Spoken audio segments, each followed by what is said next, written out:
Welcome to this week's Magic Wand Moment. I'm Lindsey Wahlstrom, Chief Traumatologist at Rona's Fun Lab. Today I'm joined by Bridget Chapital, a clinical research professional, author of A Kid's Guide to Clinical Research, and known by some as the Clinical Trials Lady, who is helping to make clinical research more understandable and accessible for children and families. Bridget, thank you so much for joining me today. Thank you for having me, Lindsey. I have to say, I'm a big fan of your work because you're tackling a space that so many people often overlook, and really helping kids understand what it means to be in a clinical trial. For those who may be a little bit less familiar with your work, can you share more about the book and the efforts that you have underway? Sure. So, as you mentioned, I've worked in the clinical research industry for quite some time now, part of that with adults, but also in pediatric oncology. And the idea for my book really came from a realization that, kids are already part of the healthcare experience, but we don't always talk to them in ways that help them to understand it. And so, just in my work, I saw firsthand how confusing the whole world of clinical research can be and how intimidating that just being in a medical environment can be, and not even just for kids, but for families, that are trying to support them. And so there's so much happening around them, the tests, the procedures, these big words, big decisions. And so the kids, even when they're the center of the care, like they are the patient, they just kind of are just, left to go along with it. Um, so when people don't understand the things that are happening to them, it can make them a lot scarier than they need to be. And that's for kids and adults. And so at the same time, as a mom and as uh, somebody with the health education background, I've seen how powerful it can be when you can give kids language and context for the things that are happening to their bodies, and also, the things that just happen to bodies in general. So if they can understand something, even if it's at a basic level, it just shifts their whole experience. And so, I just wanted kids to feel more confident, and to feel more included and less just afraid about the things that, can happen to them. I like what you said about giving kids a language. I have a copy of the book, and I really loved the A to Z approach that you took. So you are walking kids through all the different words that they might hear and really equipping them with the knowledge that they need in order to have those conversations and really understand what's happening. How did the idea for the book come about? Well, so I just really wanted to create something that helps children and families to know how medicine works behind the scenes. I mean, I came into the clinical research industry just not even really knowing what it was. I just graduated from college with a health science degree, and my first job straight out of college was working in an oncology office. And so, just in learning that and just really seeing everything that goes into, the decades that it takes for a treatment to go from like a concept all the way through, animal testing, human testing, the whole thing was just so fascinating to me. And I was amazed that I'd never heard about it. And so, it was something that immediately, I was teaching my kids about, like in language they could understand, and, kind of mentoring, undergrads, and just, mentoring all sorts of people. I just really wanted to share just how amazing it is that, the medicine of tomorrow is being created here today, and, there are ways to be a part of it. And so when it came time to come up with something that would help, just really started with my kids, just trying to help them understand better. But I really saw a need that, this could actually be something that would help bridge that gap for children and families, who were going through this process. But I started to wonder, like, what if we could actually bring it to them beforehand? So before, somebody's in a medical situation, let's just give them the tools to understand this in a non-scary way. And so that was really kind of my goal, just to prepare, kids and families, and have clinical research be something that is just, another conversational topic, just like anything, so that they can understand it before they're actually thrust into that situation. What letter was the hardest to come up with? Oh my gosh. So that's the funny part. So the book itself came together over a number of years, and the hardest part really, I think, was just coming up with enough letters. So probably, I think, um, well, some of the letters actually had too many words, right? So like there's investigator, there's informed consent, things like that. So I kind of had to winnow it down for some letters, but like, I think X xenographed. So, some of them I had to really kind of dig a little deeper and be like, okay, how does this tie into research? Or is there, a letter that I could use? I think Z, zebrafish, that's not something that I personally have ever worked with. Normally I've been in environments where there have been different animal models that have been used, but I saw a really cool program that used zebrafish. And so I was like, okay, that'll be, that'll be perfect for that letter. That's a funny question. Yeah, no, so I was reading it and I was thinking like I had that thought. This had to be so hard to come up with some of these letters, and then some, like you said, there's so many. I mean, IRB could go in there too, right? Yeah. There's so many different things that could go in there. How did you land on decide sort of where to allocate things in that process? Like I said, so coming up with the letters literally was like the longest process. So I kind of had a spreadsheet and I had it written down, and I just had to kind of keep going back and forth. But when I finally decided that okay, there's only going to be one word per letter, um, I also looked at, so for example, investigator, we use principal investigator, so that starts with a P. So I shifted that over there. Informed consent, we just made that consent. So that was early. So IRB was something, and I actually worked for IRB at one point in my career. I felt like that was a very important thing to include, just because, I don't think that most people are aware that there is actually like an ethical body in place whose whole entire job is to protect the health of human participants in research. So, a bit of it was just logistical, like can we find other words that fit? But then some of it, like with IRB, was just that that's a very important concept, that is very fundamental to research. And so that had to be included. Yeah, absolutely. I think what I enjoyed so much about the work that you do and what I've seen, and I'm focused on the book because we're talking, it's resources for kids, right? For kids in a care setting, so it's a relevant thing. But you're taking something that is so complicated and so misunderstood and so not understood, right? It feels like a black box a lot of times when we talk about research. There's so many aspects to it, and you're making it easy to understand. What would it have meant to you to have this resource available? Well, early in my career, I actually was a research coordinator. And so it would have just meant so much because I think that for a lot of the families, there's just so much going on. And there's just so much to focus on.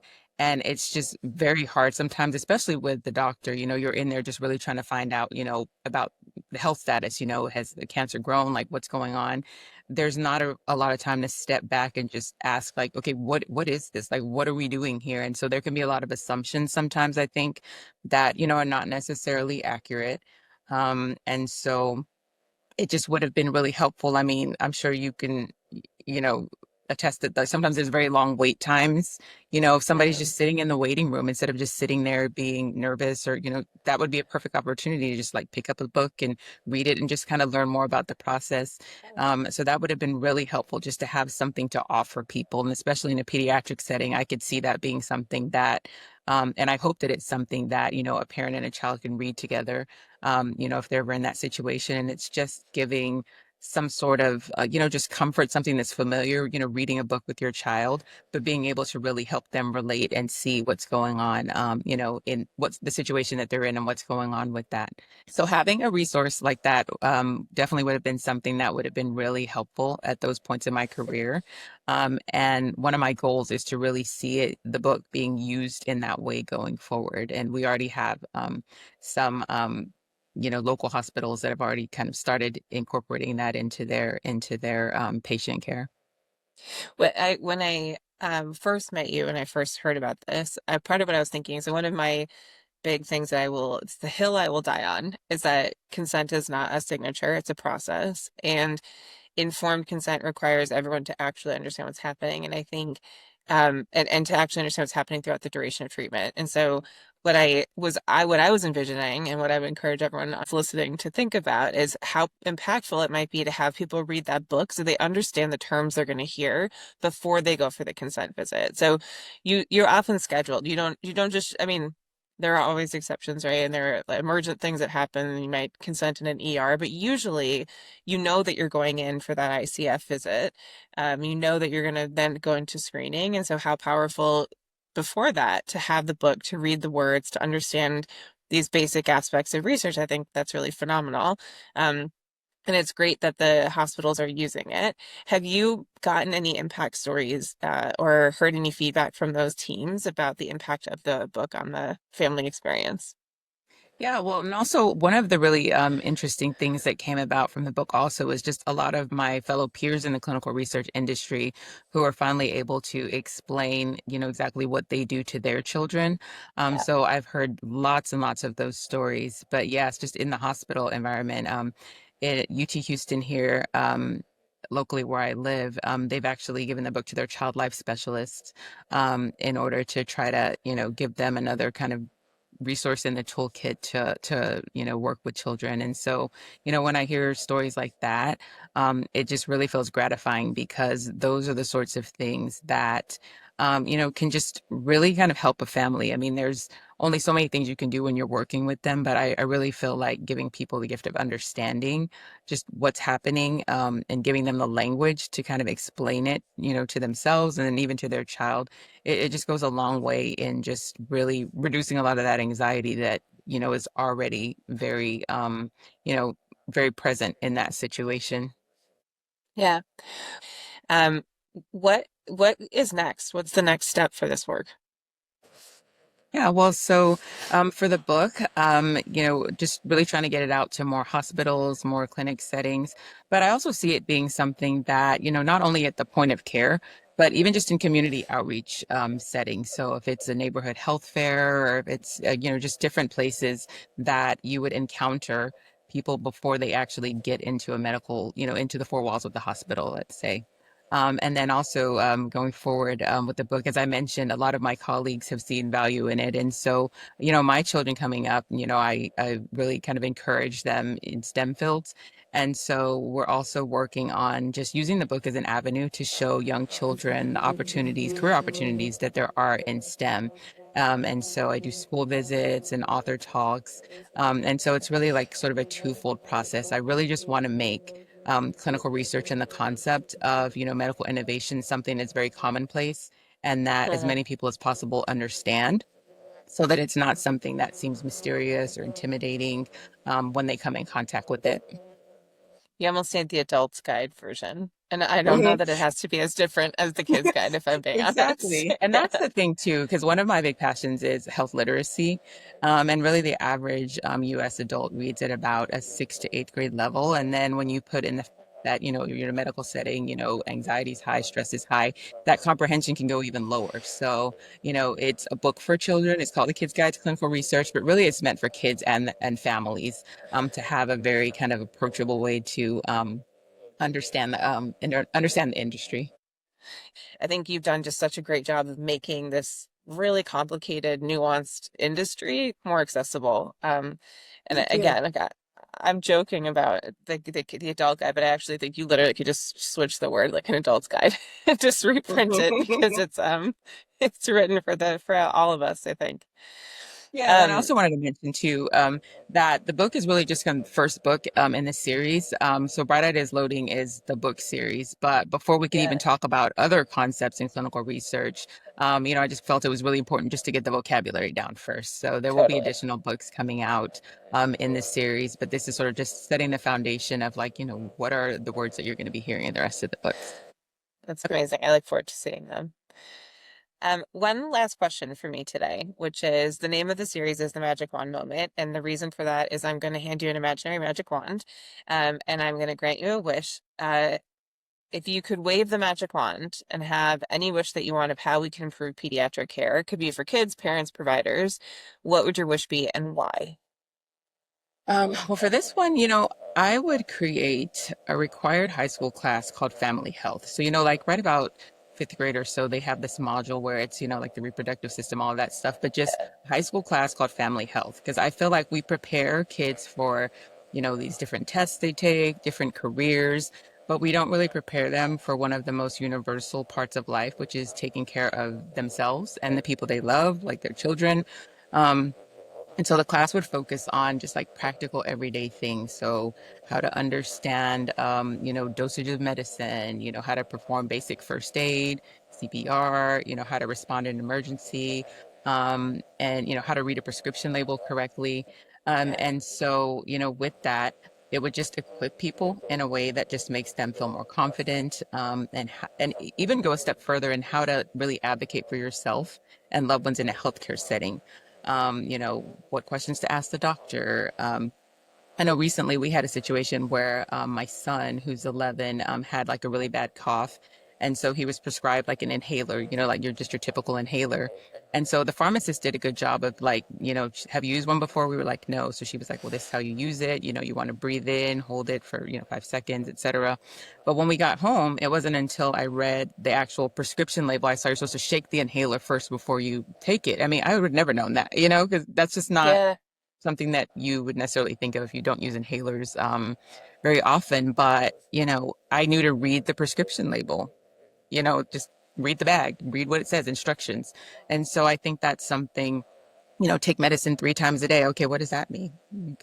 I would do it every 8 hours, but, some people might be like, okay, well, what is any three That's times a day. So I think just basic things like that, just at high school, while we still got most of the people who are going to be parents in a school setting, just go ahead and just have like a quick module, teach them all those sorts of things, and you'll just have a more empowered, more confident population that can take care of themselves and their children.